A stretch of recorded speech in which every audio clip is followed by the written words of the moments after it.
એક પેડ મહારાણી નાયિકા દેવી કે નામ અભિયાન હેઠળ વંદન ફાઉન્ડેશન અને પાટણ નગરપાલિકા દ્વારા કરાયું વૃક્ષારોપણ.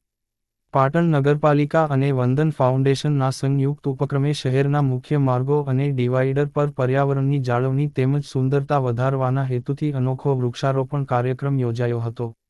એક પેડ મહારાણી નાયિકા દેવી કે નામ હેઠળ યોજાયેલા આ કાર્યક્રમમાં પાટણના પ્રવેશદ્વાર અને કલેક્ટર કચેરી સામેના રોડ પર વિશેષ પ્રકારના દુર્લભ વૃક્ષોનું વાવેતર કરવામાં આવ્યું હતું.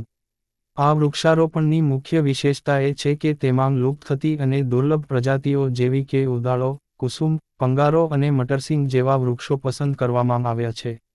ઉનાળાની કાળઝાળ ગરમીમાં જ્યારે અન્ય વૃક્ષોના પાંદડા ખરી પડે છે, ત્યારે આ વૃક્ષો પર સુંદર અને સુગંધિત ફૂલો ખીલી ઉઠશે.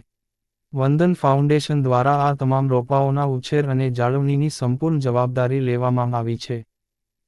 પાટણ નગરપાલિકાના સહયોગથી એક પેડ મહારાણી નાયિકા દેવી કે નામ થીમ અંતર્ગત અમે અહીંયા વિવિધ વૃક્ષો મહેરબાન કલેક્ટર સાહેબ સુધીની કચેરીની સામે વાવ્યા છે અને જે વૃક્ષો વાવવા માટે થઈને કલેક્ટર સાહેબ, ડીડીઓ સાહેબ, શહેરના ડીસીપી સાહેબ અને વિવિધ નાગરિકો, વંદન ફાઉન્ડેશનના ટ્રસ્ટીઓ બધા અહીંયા ઉપસ્થિત છે. નાગરિકો પણ ઉપસ્થિત છે.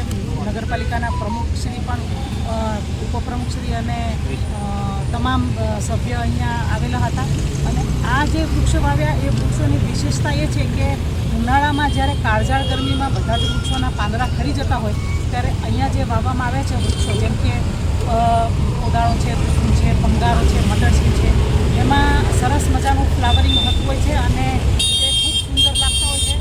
મટરસિંગ તો એટલું સુંદર છે કે એમાં સરસ સુગંધ આવતી હોય છે.